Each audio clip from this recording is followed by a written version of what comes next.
Sexo en tu oído. Porque el placer también se escucha. Hola, ¿cómo están? Qué gusto saludarlos, saludarlas a todos ustedes que ya hace meses que nos siguen en este podcast que lleva, sí, como 6 meses, Sexo en tu oído. Soy Ezequiel López Peralta, quien, digamos, coordina, trata de poner coto a este equipo de gente descontrolada, pero que cada vez vamos llevándolo por un camino un poquito más organizado, y de verdad es un placer poder compartir con ustedes este ratito. Chicos, ¿cómo andan? ¿Todo bien? Súper bien, Ezequiel. ¿Cómo están? ¿Qué tal con Tiempo Marisa? sin vernos, hace rato no nos veíamos. Rato sin vernos. Bienvenidos a este su programa. Sí, esto es, claro, es un programa que en general nosotros tocamos temas que tratamos de ver el lado divertido, excitante, picaresco del asunto. Hoy tenemos un tema un poquito más pesado, por así decirlo, porque tiene que ver con emociones que, digamos, no es que sean emociones negativas necesariamente, pero cuando predominan en la escena sexual, sí lo son, como es el caso del miedo, del asco, de la vergüenza, que digamos, obviamente el miedo, por ejemplo, es una emoción necesaria, porque si no tuviéramos miedo nos meteríamos en problemas permanentemente y esto sería riesgoso para nuestra vida. Pero cuando el miedo es excesivo y empieza a meterse en situaciones que involucran un poco al placer, ya empezamos a tener dificultades. Y justamente cuando hablamos de la relación entre el miedo y el sexo, aparece una categoría que no sé si la escucharon alguna vez, que son las fobias sexuales. ¿Sí? No. Y ustedes, no sé si han escuchado o han presenciado una situación alguna vez de una fobia, pero básicamente una fobia es un miedo irracional ante una determinada situación. Uh-huh. La fobia sexual es una fobia específicamente al acto sexual como tal, al sexo como tal, o a veces son fobias específicas, por ejemplo, fobia al sexo oral, fobia a los olores sexuales, fobia a que te toquen en determinadas partes, y la más común, fobia a la penetración. Sí, que es muy común. Es muy común. Sí, es muy común, por ejemplo, en el caso de las mujeres, y esto puede llevar al vaginismo, en el caso de los hombres, obviamente relacionado con la disfunción eréctil, y algunas otras fobias, como por ejemplo la fobia al embarazo. Sabes que hay casos, por ejemplo, sobre todo de hombres, que se cuidan con condón, que la mujer se cuida también con métodos hormonales, que igual tienen sexo y están después días y días y días pensando si no la habrán dejado embarazada, si hay un 0.001% de posibilidades que eso ocurra, y entonces al final están sufriendo en vez de disfrutar una situación. Sí. No sé si alguna vez escucharon alguna fobia o en todo caso algún sentimiento, algún otro sentimiento adverso que se les haya cruzado o escuchado con respecto al sexo. Jamás. Nunca. Todo nunca te pasó. No, todo positivo. Sí. Pero que le pase. Sí. Yo sí tengo que decir algo, y es que a mí los olores me ha pasado varias veces. El tema del olor, un olor que no me guste, así sea muy fuerte el pH de la mujer, me genera asco más bien. Asco. Okay, ya sería otro sentimiento. Sí, como dirías tú, la erección. Claro. Se va. Claro. Bueno, en mi caso. Pero por ejemplo, ¿te pasa en algunos casos con algunos tipos de mujeres que tienen cierto tipo de dolor? Porque, ¿o te pasa con todas? No. Claro. Solamente cuando detectó algún... Y eso que yo también es un trabajo mental, como decir, no, vamos a seguir porque esto no nos puede ganar. Sí, se pone un broche acá en la nariz y vamos a laburar. Acá hay que seguir adelante. Acá se juegan los 90 minutos y ya hay alargue. Total. Pero a veces tengo que salir del partido porque el olor me gana.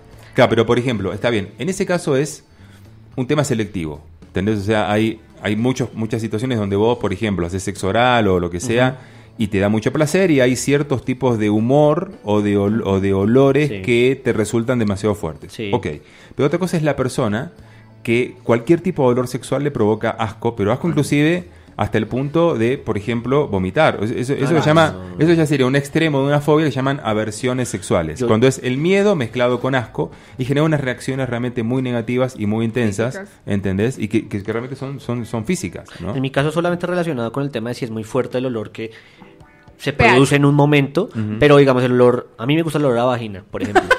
Me parece que es chévere. O sea, te comerías un helado con gusto a vagina, tranquilamente, te encantaría. No, pero digamos, no me molesta, me parece que está bien. Y en el sexo pues, no hay asco ni nada. Vagina, sí. Huele a pene, a vagina. Exacto, entonces, pues, hay gente que le molesta ese olor a vagina. A mí me parece hasta bueno. ¿Y entonces cómo hacen? No entiendo cómo hace una persona de esas que no que no le gusta ningún olor, entonces no tiene relaciones. Ok, mira, es una buena pregunta porque, digamos, uno puede pensar en varias intervenciones de acuerdo a la gravedad de la situación. Hay gente que dice, no, es que a mí la verdad me da como asquito, no sé qué, pero no es tan grave. Entonces, pero sí aguantan. Vos podés combinar una muy buena higiene previa con alguna cosa de distracción, como por ejemplo geles saborizados o aceites saborizados que vienen para sexo oral específicamente, con lo cual neutralizás el olor y el sabor. Ahora, si es una situación más grave, ya hay que plantear algún tipo de terapia. ¿Por qué? Porque puede tener que ver, quizás en un porcentaje alto de casos, con una situación de abusos sexuales. Por ejemplo, vamos a suponer una persona que en su niñez tenía abusos sexuales recurrentes de un mayor familiar, normalmente son cercanos a la familia, y que la persona mayor le obligaba a hacer sexo oral. Y se generó entonces una situación de asco y aversión ante la situación, con lo cual en el futuro adulto el cerebro no diferencia las situaciones. Entonces lo que tienes que hacer es trabajar para resolver esa situación traumática, psicológica, sexualmente hablando, y poder disfrutar de esto. ¿Entendés? Hay que ver también qué tanto te afecta, porque una cosa es que la fobia sexual o que la aversión sexual afecte una práctica puntual no tan relevante, entre comillas, como podría ser el sexo oral, y otra cosa es que afecte la penetración, porque ya afecta claro, al coito, afecta a la reproducción y a otras situaciones más. La mayoría de las veces que me han consultado a mí por fobias sexuales han sido personas que de repente estaban preocupadas ya por el punto de la reproducción, ¿entendés? Que quedan embarazadas. Así que sí es una situación que tiene que ver mucho, digamos. El asco es una reacción humana normal, pero en este caso, digamos que sería normal porque está afectando a la posibilidad de placer de una pareja. Pero yo estaba pensando, no sé, cuando yo era muy joven y estaba iniciando en las artes amatorias. ¿Y eso cuándo fue más o menos, Adri? Nos interesa saber el... Uy, Dios mío, confesiones. A los 16. A los 16. Empezaste. Mamá, no oigas esto, por favor. No, pero entonces en ese momento... No diga esto, señora, porque fue en su casa, además, en su cama. No fue en su cama, pero no voy a dar más detalles. El caso es que en esos momentos, cuando uno está empezando a explorar, uno cree que no... o bueno, yo creía que muchas cosas no me iban a gustar, o que no iba a ser capaz de hacer ciertas cosas porque me parecían un poco asquerosas. Simple, tenía 16. Pero ahora hay cosas que me gustan que yo creía que no me iban a gustar y que involucra probablemente cierto tipo de acercamientos, sabores y olores que yo creía que me iban a dar un asco terrible. Pero también depende del personaje y son cosas que uno va como con calma explorando y luego se da cuenta que le gusta. Exploración. Claro. Yo creo que nada tiene, en ese sentido, es como... pues lentamente o pues dependiendo de lo que te produzca la otra persona, porque si es algo de pronto medio obligado, o sea, puede que el chico te guste y te lo sugiera y tú no estés segura, entonces claramente ahí va a haber incomodidad. ¿Ves? Y asco. Por ejemplo, esto que decís vos es muy importante porque muchas veces pasa que por complacer a la otra persona vos haces algo, sobre todo siendo muy joven, haces algo que por ahí no querés porque no te provoca simplemente o porque te parece que te va a dar asco o por lo que sea. Y lo haces porque decís, no, si no lo va a hacer con otra persona, o me va a dejar, o lo que sea, bueno. Y terminás generando por la obligación una situación de asco que después lo repetís con otras personas, ¿no? Sí. Estaba pensando en una situación mucho más simple aún, que es el tema del beso, el beso mojado, el beso de lengua. Okay. Que en general, como es una situación, cuando lo tenemos la primera vez, es una situación muy diferente a cualquier otra que hayamos vivido y siempre provoca los primeros besos de lengua medio como asco. No sé si a ustedes les pasó, a mí me pasó que me dio asco. No, a mí me encanta. ¿No? Soy el único boludo pero me encanta ahora. Gracias, ¿Cuándo fue tu primer beso? Siempre. A los 12 años. Ok, a los 12 años te sentiste completamente seguro el día que diste tu primer beso. Y recurría a esa misma chica para que me diera besos. Siempre. Sí. Hasta el sol de hoy. Sí, ¿Y vos con Marisa? ¿El primer beso profundo? Mi primer beso fue a los 10 años. Uy. Bueno. Ahora voy entendiendo. Sí.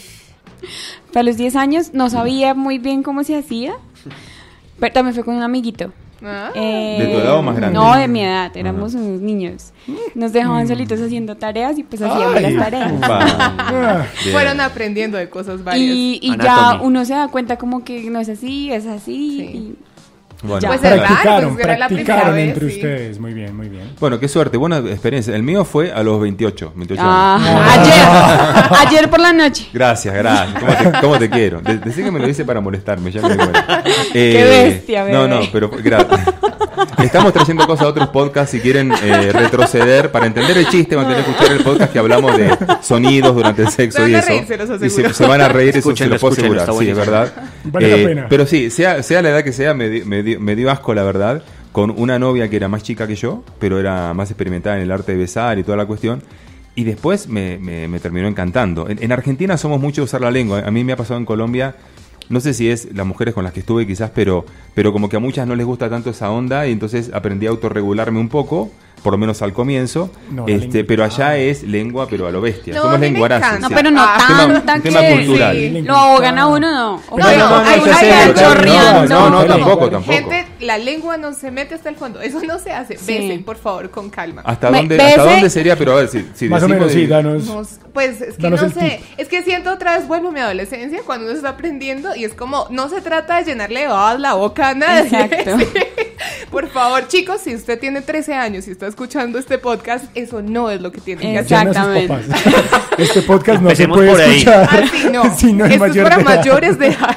Bueno, hablando de cuestiones de asco y demás que por ahí se plantea muchas veces, ¿no? La práctica del sexo anal, por ejemplo, para muchas personas puede ser fuente de asco. Sabemos lo que transita por esa zona. Y bueno, claro, algunos se toman el tiempo, se hacen su aseo, su ¿cómo se llama? Su enema, toda la cuestión. Pero digamos que siempre está la posibilidad de que cuando retiras el pene salga algún elemento, un material. ¿Les has dado asco? Les has dado entonces asco. A muchas personas les pasa. En Argentina decimos al que le gusta el durazno que se aguante la pelusa. Claro, es que eso no sabe lo que está haciendo, o sea, si no se pone con esas exigente, vainas, es un poco contradictorio realmente. Sí, no.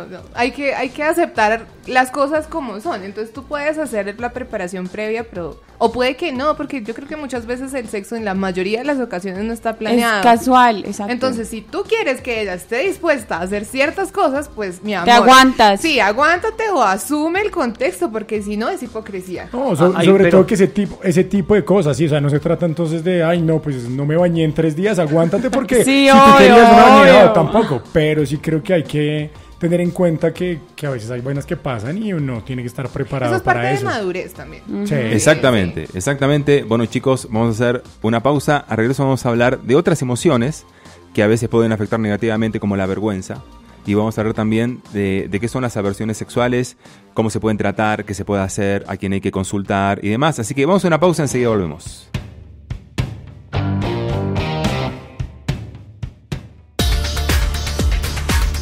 Escucha los podcasts del Tiempo también en Spotify.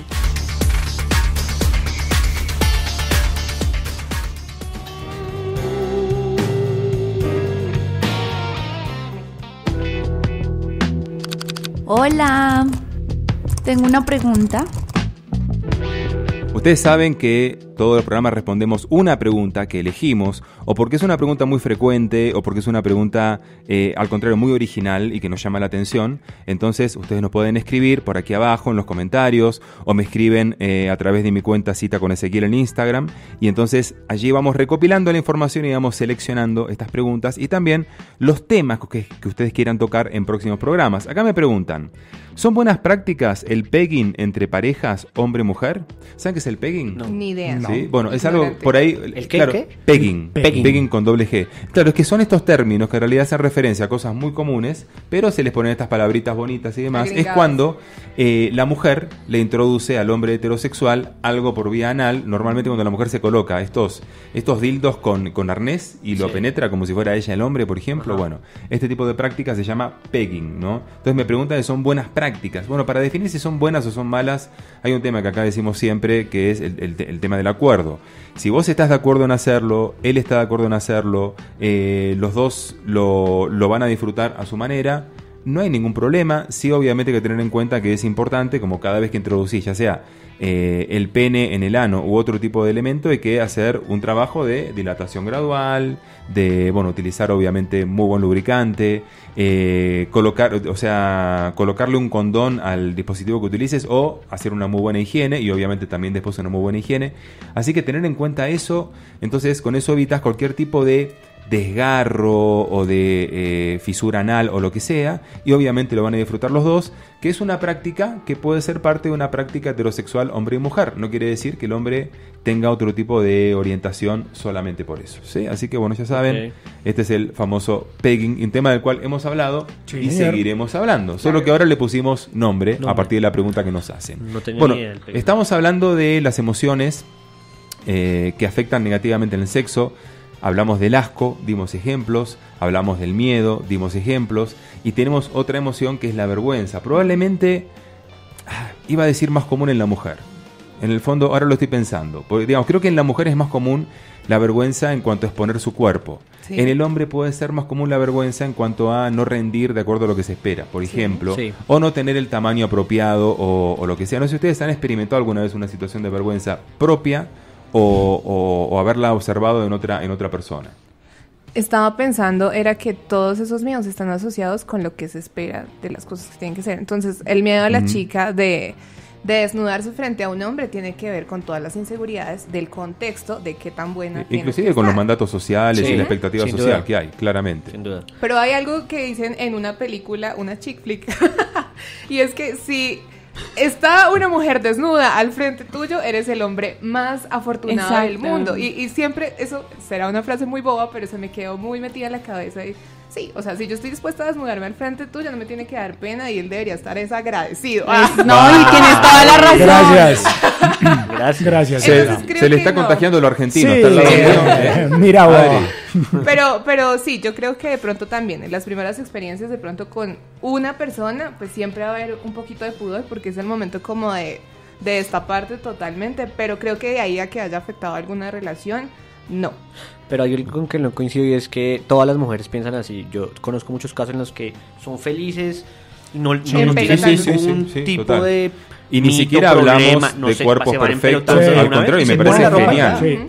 Sí, a mí se me puede parecer un poco incómodo de pronto como estar con una persona que no que ponga problema, por decirlo así, para estar desnuda y que uno la vea. Eso me puede parecer como, pues yo no estoy buscando una supermodelo, entonces pues todo bien. Pero entiendo el tema pues de que muchas veces también hace parte de la inseguridad de cada quien y que de pronto no se sienten cómodos.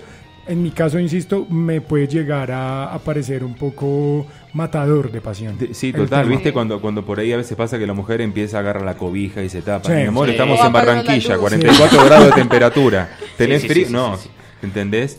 Yo creo que a veces también pasa que los hombres somos responsables de algo, ¿no? O sea, nosotros por ahí somos tan visuales, nos encanta, ¿viste? Esas luces, esos reflectores ahí, qué sé yo. Está bueno una luz tenue, en donde vos no te sientas por ahí tan expuesta, me refiero a la mujer, y que uno también pueda ver y que pueda disfrutar. Pero sí me parece que es importante que las mujeres sepan que los hombres, en general, no todos, pero creo que en general, disfrutamos mucho de la desnudez, disfrutamos mucho de cómo la mujer disfruta de su propio cuerpo, exacto, ¿no? Sí. De cómo se mueve. Trayendo un poco a colación un podcast que grabamos el de que bestia hace bebé, poco, no. el de los sonidos. Okay, para nosotras es muy importante que nos hagan saber que les gusta, como me encantan tus piernas, me encantan tus boobies, tu cola, etcétera, ese tipo de cosas. Ahora, pues en mi caso en ese sentido no soy insegura. Pero si me lo dicen, pues yo ya soy más segura. Vamos para adelante. Y en tu caso con Barisa, ¿cuál es el top? ¿Qué es lo que más te dicen? ¿Me gusta? ¿Tú qué? Tus ojos. Bueno. 10,000 puntos para él. Eso fue el chiste. No, me gusta verte a los ojos mientras lo haces. No, pero sí me han dicho eso. ¿No te parecen lindos mis ojos? Sí, claro. No, me dicen mucho. O sea, cada vez que te miro los ojos siempre. Eso hay que reconocer. Yo sé, un hombre muy respetuoso. Me hablan pues de mis boobies porque es inevitable. O sea, ¿qué? Me hablan mucho de sus boobies. ¿No has hablado de las boobies? Nunca jamás. Sí. No sé, de pronto las nalguitas. Ahora, vamos al caso del hombre. En general, el hombre no tiene problema en quitarse la ropa y sea más gordo, más flaco, más lo que sea. Pero cuando el hombre tiene complejo con el tamaño del pene, eso se llama dismorfofobia o trastorno dismórfico corporal, es un tipo de dismorfofobia y que claramente genera emociones que son contrarias al disfrute, al placer sexual. Entonces, obviamente, el hombre no quiere que la pareja lo vea, siempre va a pensar que ella cree que lo tiene más pequeño de lo normal o de lo deseable, ¿no? Pero también el hombre tiene muchos sentimientos de vergüenza cuando no rinde de acuerdo a lo esperado, que entre lo que decís vos, Adriana, de la expectativa. Por ejemplo, el hombre que eyacula demasiado rápido o cree eyacular demasiado rápido, entonces le da vergüenza, como, bueno, ¿cómo manejo esto? ¿Qué pensará ella? O el hombre que no logra una erección. Es decir, en general el hombre tiene vergüenza asociada a temas de rendimiento y la mujer tiene más la vergüenza asociada a temas de relacionadas con el cuerpo. ¿Por qué? Porque por lo menos en nuestra cultura, a la mujer se le pide ser hermosa, estar guapísima, delgada, o tal tipo de cuerpo, lo que sea, y al hombre se le pide ser una máquina sexual. Exacto. Entonces, estamos jodidos por lado y lado, quiero decir. Todo eso ayudado por la pornografía, como hemos hablado. Todas las cosas imaginarios que nos han creado de que la mujer tiene que ser así, así, y el hombre tiene que rendir y ser así, eso nos ha quedado acá, entonces eso es igual, un tema de trabajo. Tengan en cuenta, hombres, nosotras, a menos de que ya sea una cosa bestialísimamente grande, no nos fijamos en si, uy, lo tiene grande. Hablas de los zapatos, me imagino. Dale, de la nariz. No, uno es como, yo vengo a pasarla rico y si sabes cómo es la vuelta, no importa si es... Pues me pasa a mí, no sé si a Adriana le pasa lo mismo. Y uno, uy, no, pero eso está como muy chiquito, yo creo que no. Sí, no. Yo nunca le he dicho no. Yo nunca lo he visto y he dicho no. Uno dice, vamos a dar la oportunidad, a ver si lo sabe usar. Vos lo que venga. Ana, pero oye. No, es como eso. Y eso lo habíamos hablado también en un podcast anterior. O sea, lo importante no es que sea gigante, sino que lo sepa usar. Entonces, claro. No digo que nunca, ¿cómo decirlo? Que me hayan defraudado. Sí, también me han defraudado. Pero no es que yo lo haya dicho, no, mi amor, ¿sabes qué? Adiós, consíguete otra. No, eso no ha pasado. Y no creo que las mujeres en general seamos así. Uno prueba de saber si saben cómo complacer. No sé, conozco casos de chicas que sí han dicho que no, o que se han autocensurado, pues que no se sienten tan cómodas haciéndolo con una persona que para ellas lo tiene chiquito. Bueno, ese es un tema igual, quiero decir, que lo hemos tocado y lo seguiremos ampliando porque es una pregunta recurrente. Quiero hablar finalmente de otra emoción negativa en este contexto, que es la ansiedad.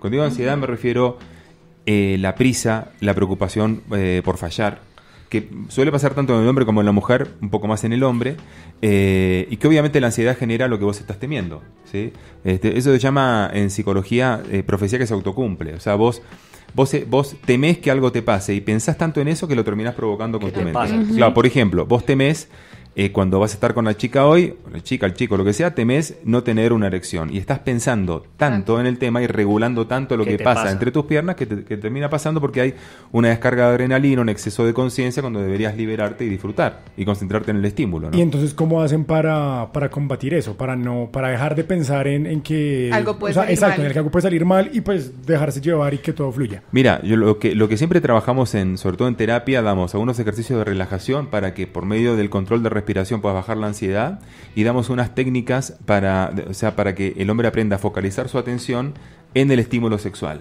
Y digamos, como de alguna manera, en el fondo, la disfunción eréctil, desde el punto de vista psicológico por lo menos, es un trastorno de la atención. Porque en vez de poner tu atención en disfrutar de la persona con la que estás y lo que está pasando, pones la atención en regular qué pasa con tu rendimiento con la erección del pene en este caso, ¿no? Entonces, claro, les enseñamos a mejorar el estímulo y enfocarse en el estímulo. Básicamente es la indicación que damos y hay una serie de procedimientos y de ejercicios para eso en los casos más leves. En los casos más graves ya hay que entrar con medicamentos y con una intervención médica también, ¿no? O cuando hay una causalidad médica. Entonces, finalmente, entrando en el tema de los tratamientos, la psicología clínica y la sexología clínica tratan todos estos temas que tienen que ver justamente con emociones negativas. Nuestros pacientes siempre traen emociones negativas y si es, por ejemplo, una fobia o una aversión sexual, trabajamos mucho de la mano del psiquiatra, recomendamos algunos medicamentos para bajar la ansiedad, hacemos un buen diagnóstico. Puede haber un trastorno de personalidad de base, como por ejemplo el famoso trastorno obsesivo compulsivo o TOC, que tendrá un tratamiento diferente, ¿sí? Pero básicamente trabajamos mucho con técnicas de control de la ansiedad. Trabajamos buscando cierto tipo de patrones en la historia, como modelos educativos aversivos o negativos, situaciones que puedan haber sido digamos traumatizantes psicológicamente hablando, y una serie de cosas, y obviamente le enseñamos a la persona a amigarse con el sexo, ¿sí? Porque es como que la persona siente que está enemistada con la sexualidad y de a poco va haciendo un proceso donde se va amigando con la sexualidad. Y luego, bueno, todo lo que sea ansiedad tiene su manejo específico dentro de la sexología. Como le decía recién, trabajando mucho desde el control mental. Algunas técnicas como el mindfulness, por ejemplo, funcionan muy bien para esto, que pueden investigar en internet, hay mucho sobre este tema. Y bueno, y el tema vergüenza se trabaja mucho con terapia cognitiva, o sea, básicamente enseñándole a la persona a quererse, a gustarse, a observarse, pero desde una mirada positiva, ¿no? Ser mucho más positiva consigo misma. Así que de eso se trata, de que sepamos que todos estos problemas sexuales tienen solución de manos de expertos. Gente, muchísimas gracias por acompañarme en este programa. Muchas gracias. Cada vez mejor va saliendo. Un placer, casi sexual. El tema de hoy pesado, pero creo que lo hicimos bastante suave y bastante pedagógico. Un abrazo grande, hasta la próxima. Chao. Relájense y disfruten.